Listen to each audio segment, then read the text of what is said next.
When this student said his answer, Cliff could not stop smiling. Why must there be one purpose in life? Good question. Why must there be one purpose in life? Atheism says there is no God, which means there is no purpose or purposes ultimately in life. It's all a chance. So, the question is then, if you're a theist, who's the God you believe in, and what does this God or gods say the purpose or the purposes of life really are?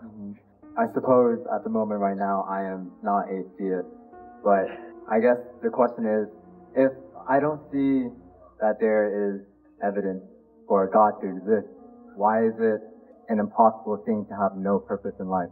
Well, you're right. If there is no God, there's no purpose to life, ultimately. You can create your own purpose or purposes, which is your choice. But what you have to acknowledge is that's totally relative. It's ultimately meaningless. It's just something you've created in your head. Because in reality, your life is a cosmic accident.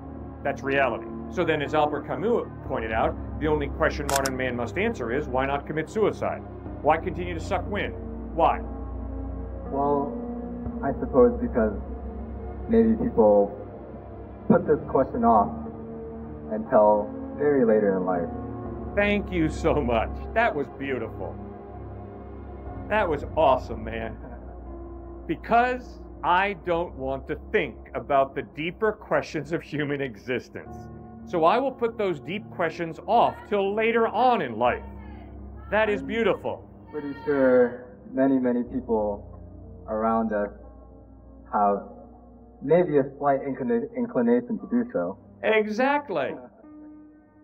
You're exactly right. And that is why people don't go suiciding left and right. That's right, because they don't think. Correct. That is very well put. You said it, not me. All right, so I know why my atheist friends have hope, because they've taken an anesthesia called apathy. I don't care. Or they're doing an acting job that is worthy of an Academy Award. Let's just act like there's a future. For me, that's good.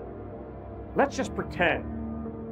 Let's just get into positive thinking, because I don't like to think negatively. It doesn't lead to good places, so I'm just going to think positively.